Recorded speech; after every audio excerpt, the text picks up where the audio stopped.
The thermometer outside the Taggart estate read 20 degrees below zero. But the real chill was inside the ballroom. Everyone thinks the worst thing that can happen to an Omega is death. They're wrong. The worst thing is standing in a room full of people you grew up with, wearing a wedding dress that cost more than your father's house, and watching your destined mate point a finger at the door. They didn't just cancel the wedding. They didn't just break the bond. They stripped the coat off her back, opened the heavy oak doors, and threw Gillian Clark into the dark. She was expected to die within the hour. But they forgot one thing: the monsters living in the woods aren't always the ones you should be afraid of. Sometimes, the monster is the only one who will save you. The champagne in Gillian Clark's glass had gone flat 3 hours ago. She stood near the pillar of the Taggart estate's grand ballroom, gripping the stem of the crystal flute so hard her knuckles turned the color of old bone. The room was a sea of velvet tuxedos and silk gowns, the air thick with the scent of expensive perfume and the underlying, musky pheromones of high-ranking wolves. It was supposed to be her mating ceremony. It was supposed to be the night the Clark bloodline was finally elevated from destitution to royalty. Instead, the music had stopped. Bryce Taggart stood on the raised dais. He was handsome in the way a knife is handsome sharp, polished, and capable of cutting you if you held him wrong. He adjusted the cuffs of his bespoke jacket, his eyes scanning the crowd before landing on Gillian. There was no love in that gaze. There wasn't even hate. There was only the cold calculation of a man checking a ledger and finding a discrepancy. "Gillian," Bryce said. His voice wasn't loud, but in the silence of the hall, it sounded like a gunshot. "Step forward." Gillian's legs felt like lead. She smoothed the skirt of the ivory gown she hadn't wanted address Bryce's mother, Mrs. Taggart, had picked out because it hid her meager hips, and walked toward him. The crowd parted. She saw the faces of people she had known her whole life: the baker, Mr. Henderson, her old school teacher, Mrs. Gable. They didn't look her in the eye. They looked at the floor, or worse, they looked at Bryce with hungry anticipation. "I have consulted with the elders," Bryce announced, addressing the room rather than the woman standing 5 feet from him. "The Silver Creek Pack requires strength. We are surrounded by encroaching territories. We need heirs who can shift, who can fight, who can lead." He turned to Gillian. "You are 22 years old, Gillian, and you have never shifted. Not once."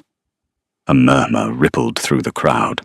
In werewolf society, a latent wolf, one that couldn't physically transform, was considered a genetic dead end, a liability.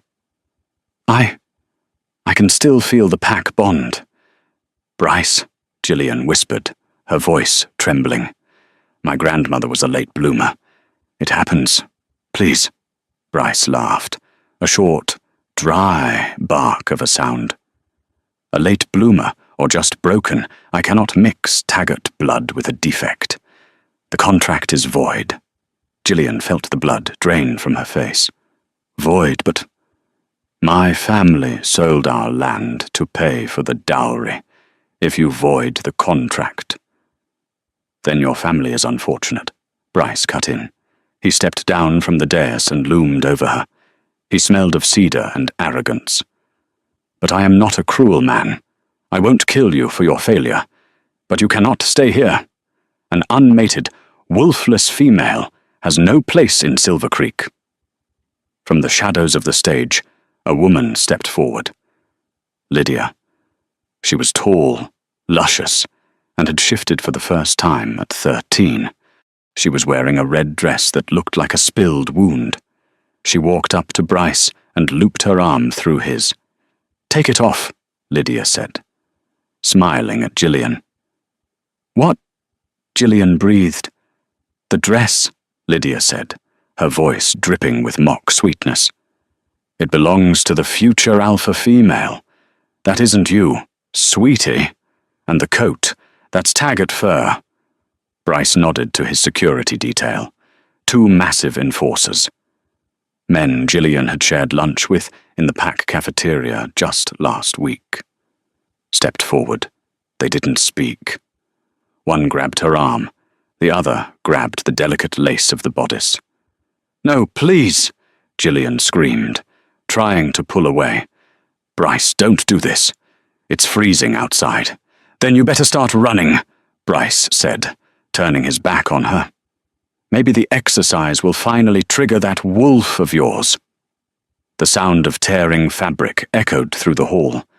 They stripped her of the outer layers, leaving her in just the thin silk slip and her undergarments. The shame burned hotter than fire. She tried to cover herself with her arms, tears blurring her vision. The guests were laughing now, the elite of Silver Creek, sipping their wine, watching the destruction of a human being as evening entertainment. The enforcers dragged her to the heavy double doors. The cold air rushed in as they opened them, a wall of white swirling in the darkness. "By order of Alpha Taggart," one of the enforcers grunted, shoving her forward. "You are exiled," she stumbled, her bare feet hitting the ice-slicked stone of the patio. The doors slammed shut behind her. The heavy lock clicked. Gillian Clark was alone. The cold didn't hurt at first. It was a shock, a physical blow that knocked the breath out of her lungs. But within minutes, the pain arrived. It felt like thousands of needles were being driven into her skin. Gillian screamed at the door, pounding her fists against the wood until her knuckles bled. "Open up. Please, I'll die out here." Inside, the music had started again, a jazz waltz. They were dancing. She turned around. The blizzard was a white curtain, reducing visibility to less than 3 feet. The Taggart estate sat on the edge of the civilization, bordered by the deep, forbidden woods of the Obsidian Ridges. To the south lay the town, 5 miles away. To the north, nothing but mountains and death. She had to move. If she stayed on the patio, she would freeze. If she walked, maybe she could generate heat. Maybe she could make it to the roadside. Flag down a truck. She stepped off the patio and sank into snow up to her knees. Her legs were instantly numb. She trudged forward, the wind whipping her hair across her face, blinding her. 1 step, another step. Don't stop. Her mind began to fracture as the hypothermia set in. She thought about her father, a weak man who had gambled away their savings, pinning all his hopes on her marrying Bryce. He wouldn't come for her. He was probably inside, apologizing to Bryce, trying to salvage a business deal out of his daughter's disposal. 10 minutes. That was all it took for her body to start shutting down. Her movements became jerky. Her thoughts slowed like molasses. The trees of the Obsidian Ridges loomed ahead, dark sentinels against the grey sky. She stumbled over a hidden root and fell face first into the snow. It was surprisingly soft. It felt like a bed. "I'll just rest," she thought, her eyes closing. Just for a minute. The cold stopped hurting. It started to feel warm, a gentle embrace lulling her to sleep. This was the end. Gillian Clark, the girl who couldn't shift, dying as a frozen statue in the woods. Crunch. The sound was heavy, deliberate. Crunch, crunch. Footsteps, but not human. They were too rhythmic, too heavy. Gillian forced her eyes open. Through her frozen lashes, she saw a shape emerging from the tree line. It was massive. A wolf, but larger than any she had ever seen in the Silver Creek pack. Its fur was midnight black, absorbing the little light that remained. Its eyes were burning gold. It stood over her, steam rising from its nostrils. Gillian couldn't move. She couldn't even shiver any more. So this is it, she thought. The rogues have come to eat the leftovers. The wolf lowered its massive head, sniffing her neck. The heat coming off its body was intense. It growled, a low rumble that vibrated through the ground and into her chest. Then, the impossible happened. The sound of bones cracking and reshaping echoed through the storm. The massive beast stood on its hind legs, shrinking, shifting, until a man stood there. He was naked, as all wolves were after a shift. But he didn't seem to notice the cold. He was towering, easily 6'5", with a body carved from granite and scarred by violence. A thick beard covered his jaw, and his hair was long, matted with snow. He looked down at her with eyes that held no pity, only a fierce, terrifying intensity. He didn't ask if she was okay. He didn't ask her name. "You're on my land," the man said. His voice was like grinding stones. "Help!" Gillian squeaked, the word barely a vapor. The man looked back toward the lights of the Taggart estate, glowing faintly in the distance. He spat into the snow. He looked back at her, his gaze lingering on the torn silk of her slip, the blue tinge of her lips. "They threw you away," he stated. It wasn't a question. He crouched down, his face inches from hers. He smelled of pine, blood, and wood smoke. "If I leave you, you die. If I take you, there is no going back. You belong to the mountain." Gillian couldn't speak.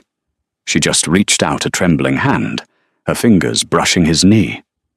The man grunted. He reached down and scooped her up as easily as if she were a doll. The heat radiating from his skin was painful against her frozen flesh, but she buried her face in his chest, seeking it out. "Hold on," he growled, "and don't die on me. I hate digging graves in frozen ground." He turned and walked into the darkness of the obsidian ridges, carrying the rejected bride into the heart of the storm. Consciousness returned to Gillian in slow, agonizing waves. The first thing she registered was the smell. Coffee. Strong, black coffee, and burning wood. She gasped, sitting bolt upright. Pain shot through her limbs, the pins and needles of circulation, returning to extremities that had been dangerously close to frostbite. She was in a bed. A massive bed with rough-hewn wooden posts, piled high with heavy furs and wool blankets. "Easy," a voice said from the corner. Gillian scrambled back against the headboard, pulling the furs up to her chin. The room was a cabin, but not a rustic, charming vacation spot. This was a fortress. The walls were thick logs. The windows were small and shuttered. A massive stone fireplace dominated one wall, a roaring fire casting dancing shadows across the room. Sitting in a leather armchair by the fire was the man. He was dressed now, wearing dark flannel, heavy work boots, and jeans that had seen better days. He was sharpening a knife with a whetstone. Swing, swing.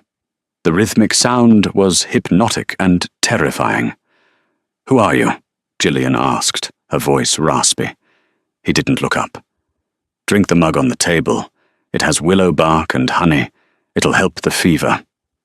Gillian looked at the bedside table. A steaming ceramic mug sat there. Her thirst outweighed her fear. She grabbed it and drank greedily. The warmth spread through her chest. "Where am I?" she asked, putting the mug down. "Sector 4, Deep Woods," the man said. He finally looked up. His eyes were that same piercing gold. In the firelight, the scars on his face were more visible. 3 claw marks raked down the left side of his neck, disappearing under his shirt. "About 10 miles from the Taggart border. 10 miles!" Gillian gasped. "How long have I been asleep?" 2 days. 2 days."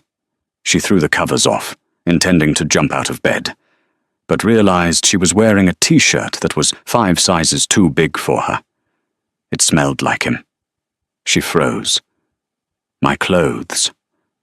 Burned them," he said flatly. They were useless silk rags. You need wool up here.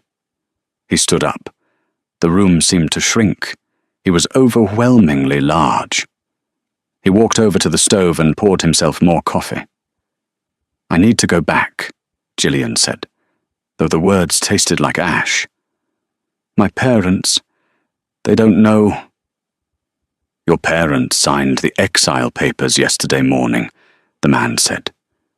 He reached into his back pocket and pulled out a crumpled piece of paper, tossing it onto the bed. Gillian picked it up with trembling fingers. It was an official decree from the Silver Creek Council. Termination of parental rights and citizenship. Signed by Bryce Taggart. Witnessed by her father, Thomas Clark. They erased you, the man said. He took a sip of his coffee, watching her over the rim. As far as Silver Creek is concerned, Gillian Clark froze to death on Tuesday night. A tragic accident. Gillian stared at her father's signature.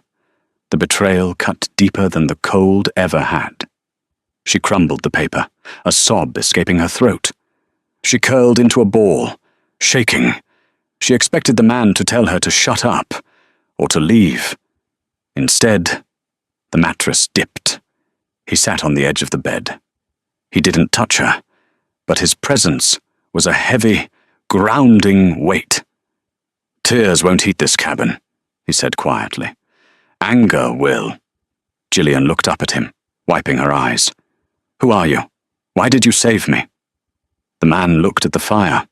A shadow passed over his face, a look of ancient, weary sadness. My name is Cairo, he said. The name hit Gillian like a physical blow. She stopped breathing. Everyone knew the story. The boogeyman of the North, the exiled king. 5 years ago, Cairo Volkov had been the alpha of the strongest pack in the state. Then, he had gone mad, so the stories said, massacred his own council, and vanished into the mountains. Mothers used his name to frighten children into behaving. Cairo Volkov, she whispered, inching away from him. The Mad King. Cairo let out a humorless chuckle. Is that what Bryce calls me these days? Creative? He turned to face her fully. I'm not going to hurt you. Gillian, if I wanted you dead, I would have left you in the snow for the crows. Then what do you want? I want to know why, Cairo said, his eyes narrowing. Why did the Taggart heir throw away a catalyst? Gillian frowned. A what? A catalyst, Cairo repeated.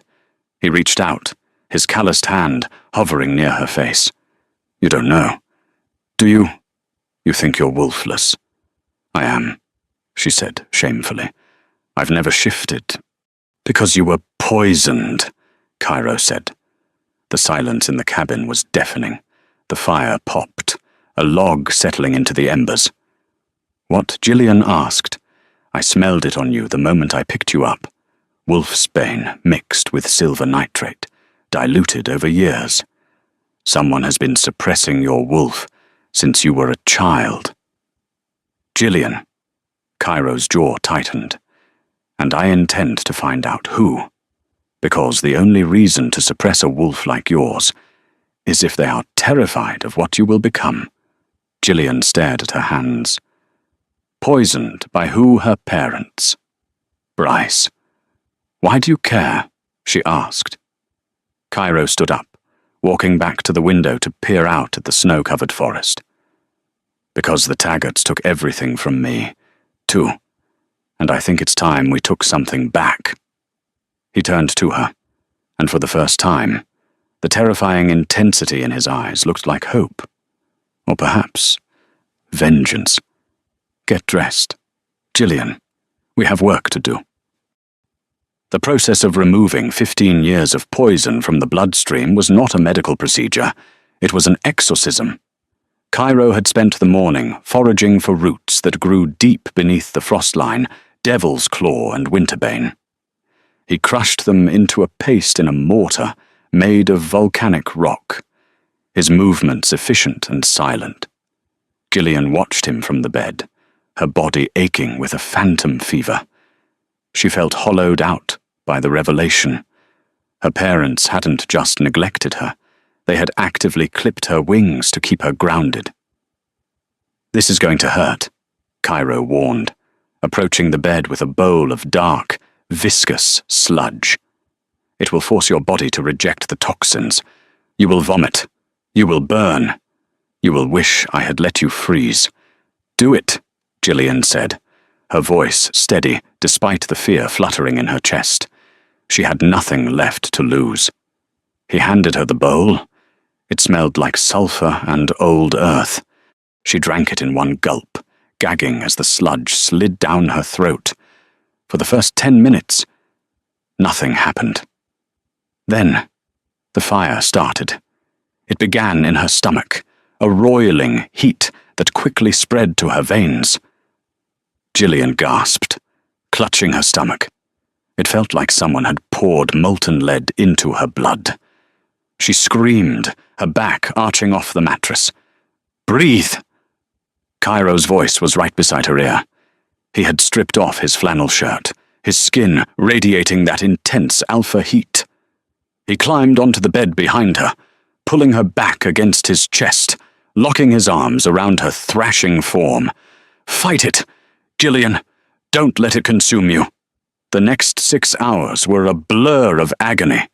Gillian purged until there was nothing left, shaking violently. Her skin turned grey, then flushed red. Through it all, Cairo didn't let go. He held her through the convulsions, whispering ancient words in a dialect she didn't recognize, Old Wolf, the language of the first packs. At the height of the fever, she hallucinated. She saw Bryce Taggart laughing. She saw her father counting money. And then she saw a white wolf, massive and blindingly bright, tearing through the darkness. "Cairo," she whimpered, her head lolling back against his shoulder. "It hurts. Make it stop." "I can't," he murmured, his hand stroking her sweat-dampened hair. "Pain is the price of power. Endure it." He sponged her forehead with cool water. He held a cup to her lips when her throat was parched. For a man rumored to be a savage killer, his touch was surprisingly gentle. It was the touch of a man who knew the value of life, because he had seen so much death. By dawn, the fever broke. Gillian lay limp against the pillows, feeling scrubbed raw but strangely light. The heavy fog that had clouded her mind for years was gone. Her senses were dialed up to 11.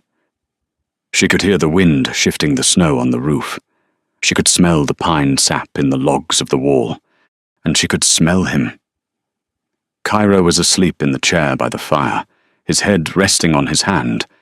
To her new nose, he didn't just smell like wood smoke anymore. He smelled like home, like rain on dry earth, like safety. She sat up.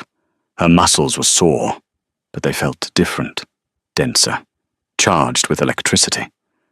Cairo's eyes snapped open. He didn't groggily wake up. He went from asleep to alert in a nanosecond. He looked at her, his golden eyes scanning her face. "Your eyes," he said, his voice rough with sleep. Gillian scrambled to the small mirror hanging over the wash basin. She gasped. Her eyes, usually a dull hazel, were now a vibrant, swirling amber. Not quite the gold of an alpha, but bright, predatory, and alive. "The poison is gone," Cairo said, standing up and stretching. His back muscles rippled. "Now, we see what you really are." "What happens now?" Gillian asked, touching her face. "Now," Cairo said, walking to a hidden cabinet in the floorboards and pulling out a heavy, leather-wrapped bundle. "Now I teach you how to kill a Taggart." He unwrapped the bundle to reveal 2 combat knives and a sleek, matte-black handgun. "I don't know how to fight," Gillian said. "You're a wolf," Cairo corrected. "You know how to kill. You just forgot." He tossed her a knife. She caught it by the handle, her reflexes faster than she anticipated. "We have a month before the winter solstice," Cairo said. "That's when the council meets. That's when we take them down. But first, we need proof. We need to know who supplied the poison." "How do we find that out?" Cairo smiled, a sharp, dangerous expression that made her heart race. "We're going to pay a visit to the only man in the territory who hates Bryce as much as I do. We're going to the Rat King." The town of Black River sat on the edge of the Taggart territory, a grim collection of dive bars, mechanic shops, and motels that rented rooms by the hour. It was a no-man's land, a neutral zone where pack laws were loose, and money was the only alpha. Cairo had driven them down from the mountain in a battered, rusted pickup truck he kept hidden under a tarp. Gillian wore a beanie pulled low over her ears and an oversized aviator jacket Cairo had given her. She felt like a spy in a bad movie, but the adrenaline thrumming in her veins was real. "Keep your head down," Cairo instructed as they parked behind a dilapidated warehouse known as the Rusty Hook. "Don't make eye contact. If someone touches you, break their wrist. Can you do that?" "I think so," Gillian said. "Don't think. No." They entered the warehouse. The air was thick with cigar smoke and the smell of cheap beer. In the center of the room, a fighting pit was set up. 2 large wolves were grappling in human form, blood spraying onto the concrete. The crowd roared. Cairo moved through the crowd like a shark parting water. People stepped out of his way, their instincts warning them of a predator far higher on the food chain than they were. They headed for a steel door in the back. A massive bouncer blocked their path. "Private game," the bouncer grunted. Cairo didn't slow down. He grabbed the bouncer by the throat and slammed him into the wall with enough force to crack the plaster. He leaned in, whispering something in the man's ear. The bouncer's eyes went wide. He paled and quickly stepped aside. Opening the door, inside was an office that looked surprisingly corporate. Leather sofas, mahogany desk, and a man in a tailored suit counting a stack of cash. This was Garrick, known as the Rat King because he controlled the underground trade of the entire state. He was a weasel of a man, thin and wiry, with eyes that darted everywhere. "Cairo Volkov," Garrick said, not looking up from his money. "I thought you were dead, or crazy, or both." "Disappointed?" Cairo asked, sitting on the sofa without being invited. He pulled Gillian down beside him. "Bad for business if you're alive," Garrick said. He finally looked up, his gaze sliding to Gillian. "And who is the little bird she smells? Potent, like unexploded ordnance." "She's none of your concern," Cairo growled. "I need a name. Garrick." "I have many names." Cairo reached into his jacket and pulled out a small vial. It contained the residue of the poison he had purged from Gillian's system. He tossed it onto the desk. "Wolfsbane and silver nitrate cocktail. Slow release. Who cooks this?" Garrick picked up the vial, holding it to the light. His playful demeanor vanished. "This is nasty stuff. Volkov, high grade. This isn't some basement chemistry. This is Russo Pharmaceuticals." Gillian froze. Russo Pharmaceuticals. It was a legitimate human company, a massive conglomerate. "Why would a human company be making wolf suppressants?" Gillian asked. Garrick laughed. "Oh, sweetie, you think humans don't know about us? The rich ones do, and they pay very well to keep us manageable. But they don't sell this on the open market. This is custom order." "Who ordered it?" Cairo demanded. Garrick hesitated. "Information like that costs." "I'm not paying you with money," Cairo said. "I'm paying you with your life, if you don't tell me. I burn this warehouse down with you in it." Garrick sighed. He tapped a few keys on his laptop, then turned the screen around. It was an invoice, dated 15 years ago, recurring monthly until last week. Client Thomas Clark, co-signatory the Taggart estate, authorized by Elder Vance. Gillian felt bile rise in her throat. Elder Vance Bryce's grandfather. The old man has been playing the long game, Cairo muttered. He knew. He knew what you were before you were even born. But why? Gillian cried. Why suppress me? Because, Garrick said, leaning forward, his voice dropping to a whisper. The Taggart bloodline is weak. Inbreeding. Power dilution. They haven't produced a true alpha in 3 generations. They are terrified that a catalyst, a wolf capable of jump-starting a bloodline, would choose someone else. Someone worthy. Garrick looked at Cairo. If she mates with a powerful alpha, Garrick continued, she amplifies him. She makes him a king. If she had mated with Bryce, he would have been unstoppable. But Bryce is an idiot. He didn't know what she was. Only the grandfather did. Bryce threw away the crown, Cairo realized. A dark smile spread across his face. Suddenly, the alarm on Garrick's desk blared. Red lights flashed. Trouble, Garrick said, checking a monitor. Taggart enforcers. 4 SUVs. They're here for a raid. They followed us, Gillian asked, panic rising. No, Cairo said, standing up and pulling out his gun. They're here for Garrick. Loose ends. Out the back, Garrick shouted, grabbing a shotgun from under his desk. Go! The door exploded inward. Wood splinters flew everywhere. Cairo shoved Gillian behind the heavy oak desk just as bullets began to fly. The noise was deafening. Cairo returned fire, his aim deadly accurate. 2 enforcers dropped in the doorway. We need to move. Cairo roared over the gunfire. I can't, Gillian screamed. There are too many. Trust your instincts. Gillian Cairo grabbed her hand. Run. They sprinted toward the back exit. An enforcer crashed through a window, blocking their path. He was huge, shifted into a half-wolf form, claws dripping. He lunged at Gillian. Time seemed to slow down. Gillian didn't think. She didn't cower. A growl ripped from her throat, a sound that didn't sound entirely human. She dropped to her knees, sliding under the enforcer's lunge, and drove the knife Cairo had given her upward. The blade sank into the enforcer's femoral artery. He hauled and collapsed. Gillian stood up, covered in blood that wasn't hers. She looked at Cairo. He was staring at her with a mix of shock and ferocious pride. Not bad for a defective goods, he grinned. They burst out the back door into the freezing night, the sound of sirens wailing in the distance. They had the proof. And for the first time, Gillian knew she wasn't the prey anymore. She was the hunter. The drive back to the cabin was silent, but the air between them was electric, the brush with death, the revelation of the conspiracy, and the violence had stripped away the last layers of awkwardness between them.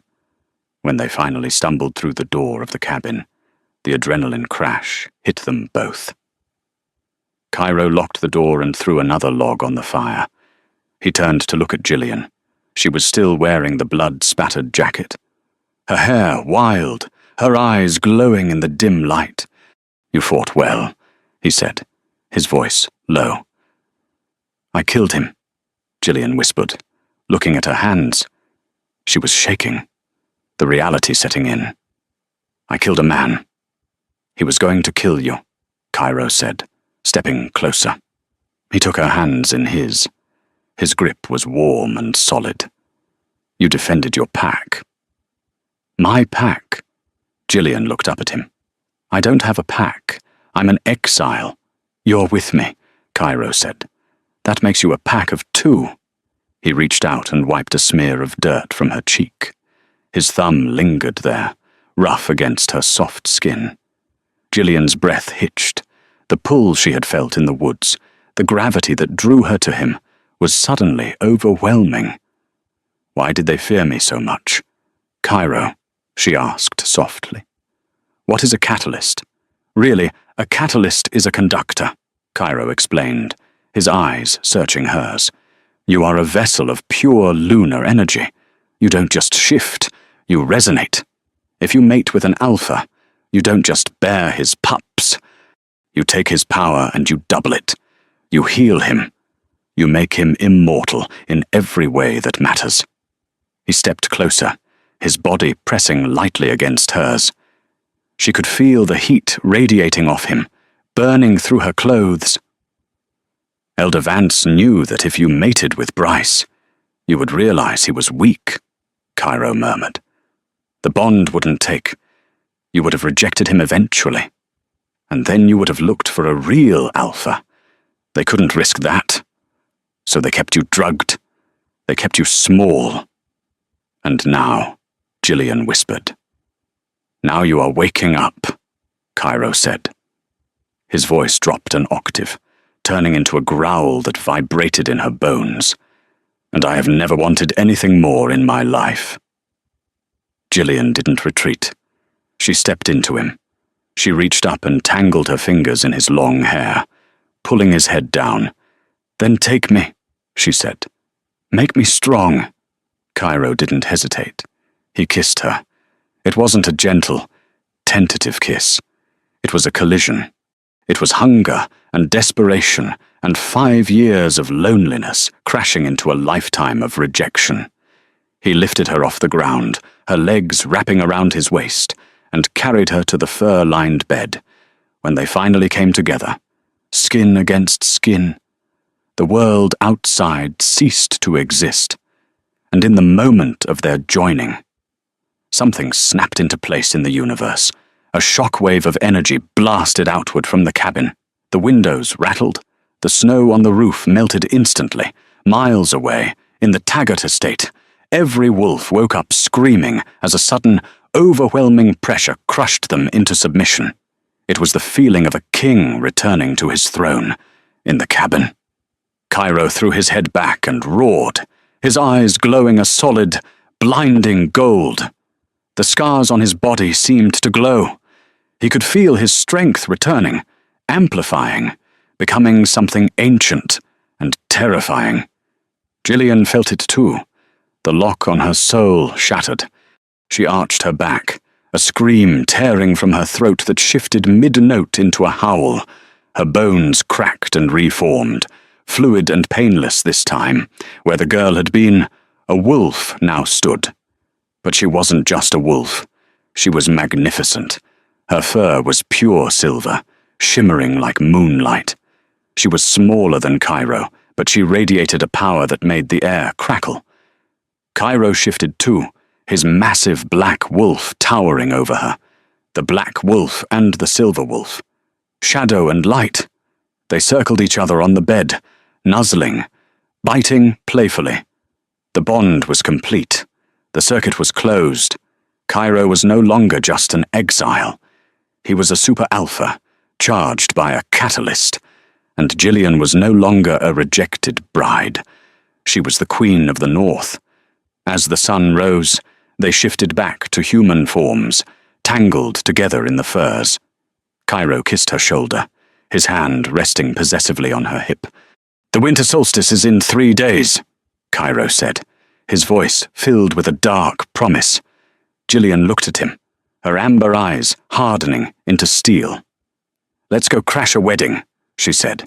The great hall of the Taggart estate was a monument to excess, a gilded cage designed to make its inhabitants forget the savage darkness of the woods outside. Crystal chandeliers the size of small cars dripped from the ceiling, casting a fractured, diamond-like light over the congregation. The air was perfumed with hothouse orchids and the metallic tang of expensive champagne, masking the underlying scent of fear that had permeated the pack for weeks. It was the winter solstice, the holiest night in the lupine calendar. Yet the atmosphere felt less like a celebration and more like a coronation for a tyrant. Bryce Taggart stood center stage, bathed in a spotlight that made his tuxedo gleam. He looked every inch the alpha he pretended to be handsome, polished, and utterly hollow. Beside him stood Lydia, preening in a crimson gown that hugged her curves like a second skin. She wore the smug expression of a woman who believed she had won the lottery, oblivious to the fact that the ticket was counterfeit. "Tonight," Bryce bellowed, his voice booming through the high-end sound system, "we do not just mark the turning of the season, we celebrate a new era. The weakness has been purged from our ranks. We have trimmed the dead branches to let the tree grow taller." He paused for applause. It came, but it was polite, scattered, and lacking the raucous enthusiasm of a true pack meeting. The wolves of Silver Creek were on edge. They had felt the tremors in the earth. They had heard the phantom howls carried on the wind from the deep mountains. Sitting in the front row was Bryce's grandfather, Elder Morrow. The old wolf leaned heavily on a cane, topped with a silver skull, his eyes hard and flinty. He nodded approvingly at his grandson. Morrow was the architect of this deception, the man who had woven a 15-year web of poison to suppress a power he couldn't control. He believed the loose ends were frozen and buried under 6 feet of snow. He believed he had won. "And to seal this night," Bryce continued, raising his glass high, "I announce my official mating to Lydia. She is a true wolf, strong, capable, a mother worthy of the Taggart legacy." Lydia stepped forward, tilting her head to bare her neck for the ceremonial bonding bite, her eyes fluttering shut in anticipation. Boom! The sound was not a knock. It was a detonation. The massive double oak doors at the back of the hall doors that had stood for a century, reinforced with iron bands, didn't just open. They were blasted off their hinges. The explosion of wood and twisted metal sent shrapnel flying across the room, skidding across the polished marble floor like deadly confetti. The live orchestra screeched to a halt. A woman screamed, the sound piercing and sharp, before being choked off into a terrified, suffocating silence. The warm, perfumed air of the ballroom was instantly annihilated. The blizzard from outside roared in, a physical wall of freezing wind and swirling snow that extinguished the candles instantly. For a heartbeat, the room was plunged into gloom, illuminated only by the flickering emergency lights that buzzed to life. Then, in the swirling white vortex of the doorway, 2 pairs of eyes ignited. One pair was a burning, molten gold, the eyes of a predator who had tasted hell and found it wanting. The other was a luminous, electric amber, bright, ancient, and terrifyingly clear. Cairo Volkov stepped out of the storm and into the light. He wore a black tactical suit that did nothing to hide the lethal width of his shoulders or the terrifying scars that mapped his neck. He moved with the fluid, predatory grace of a panther, his presence so heavy it felt like the gravity in the room had doubled. But it was the figure beside him that stole the breath from every lung in the hall. Gillian Clark walked into the room where she had been sentenced to death. She was unrecognizable. The hunched, timid girl who had been dragged out in her underwear was gone, burned away by the fire of the deep woods. In her place stood a queen carved from ice and vengeance. She wore a gown of midnight blue velvet that seemed to absorb the light, cut high to reveal a leg defined by hard-earned muscle. A fur cloak, real timber wolf fur. The pelt of a challenger Cairo had slain, draped over her shoulders, declaring her status to anyone who knew the old laws. She didn't look at her parents, who were cowering near the buffet table. She didn't look at the guests. Her gaze was locked on the dais. "I believe," Cairo's voice rumbled, projecting to every corner of the silent hall without the need for a microphone, "that you are sitting in my chair." Bryce turned the color of ash. The champagne glass slipped from his fingers, shattering on the floor with a sound that seemed deafening in the quiet. "Cairo, you're dead. The mountains. No one survives the mountains. Disappointed. Cairo asked. He began to walk down the center aisle. The crowd parted like the Red Sea. It wasn't a choice. It was instinct. The alpha aura rolling off Cairo was a physical force, a heat that pressed against their skin, demanding submission. Wolves, men and women who prided themselves on their rank, bowed their heads instinctively as he passed, their inner wolves whining in submission to a superior predator. Panic flared in Bryce's eyes. He looked at the 12 enforcers lining the walls, men he paid, men he thought were loyal. Guards, kill them. They are rogues. Fire. The enforcers hesitated, confusion warring with duty. They raised their automatic weapons, aiming at the center aisle. Gillian didn't flinch. She didn't break her stride. She simply lifted her chin, her amber eyes flashing with a sudden, blinding intensity. She drew breath, and when she released it, the sound that tore from her throat wasn't human. It was a resonance that vibrated in the marrow of every person in the room. Heal! The command hit the room like a physical shockwave. It wasn't a request. It was the voice of the catalyst, a biological imperative that overrode free will. The enforcers didn't just stop, they collapsed. Their knees hit the marble with bone-jarring force. Weapons clattered to the floor as they bowed their heads, their bodies trembling as their inner wolves forced them into total submission before the source of the power. "What is this sorcery?" Elder Morrow hissed, stumbling to his feet, his cane shaking in his grip. "You abomination! You are defective. The only abomination here is you, Morrow," Gillian said. Her voice was cool, melodious, and sharp as a scalpel. She stopped 10 feet from the stage. She reached into her cloak and pulled out a thick stack of papers, the invoices from Russo Pharmaceuticals, stained with the blood of the men who had tried to hide them. With a flick of her wrist, she threw them into the air. The ventilation system caught them, scattering the damning evidence like snow over the heads of the terrified guests. "Read them," Gillian commanded, her voice rising with the fury she had suppressed for 22 years. 15 years of poison. You didn't just exile me, you drugged me. You drugged your own people to keep them weak, to keep them docile, so a line of weak men could play at being kings. A murmur rippled through the crowd as guests snatched the papers from the air.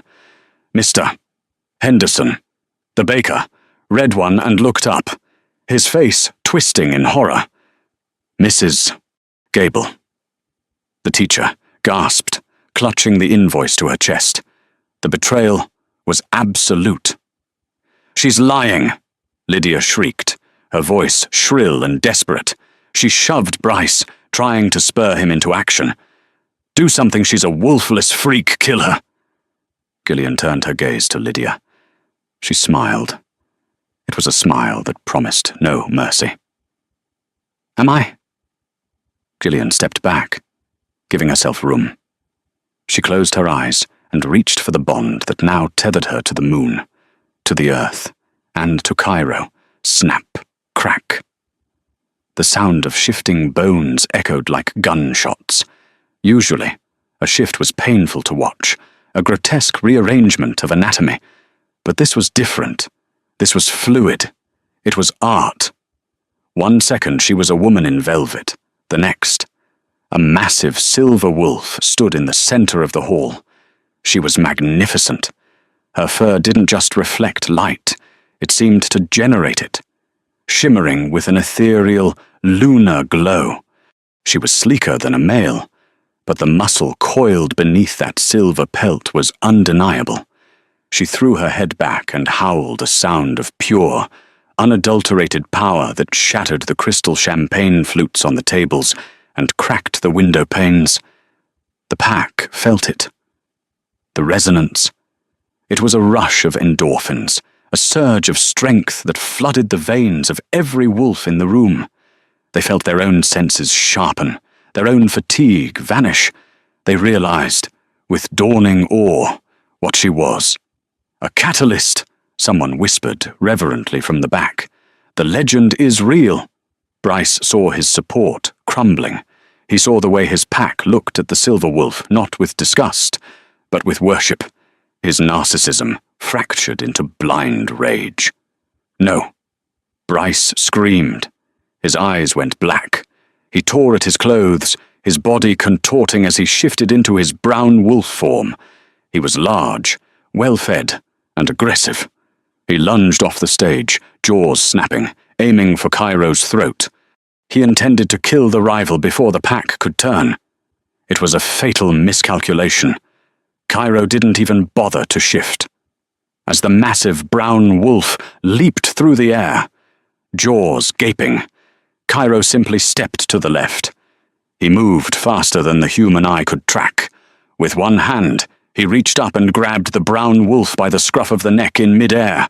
Using the wolf's own momentum against him, Cairo slammed Bryce into the marble floor. Crack! The sound of the impact sickened the crowd. The marble tiles spiderwebbed outward. Bryce yelped, a high-pitched sound of pain that shamed him instantly. Cairo pinned the thrashing alpha down with one hand, his fingers digging mercilessly into the thick fur. He leaned down, his face inches from the wolf's snout, his golden eyes blazing with the fires of the deep hell he had crawled out of. "You had a queen," Cairo growled, his voice low and vibrating with a terrifying calm. "And you treated her like a beggar. You had a kingdom, and you turned it into a cage." Bryce whimpered. He stopped struggling.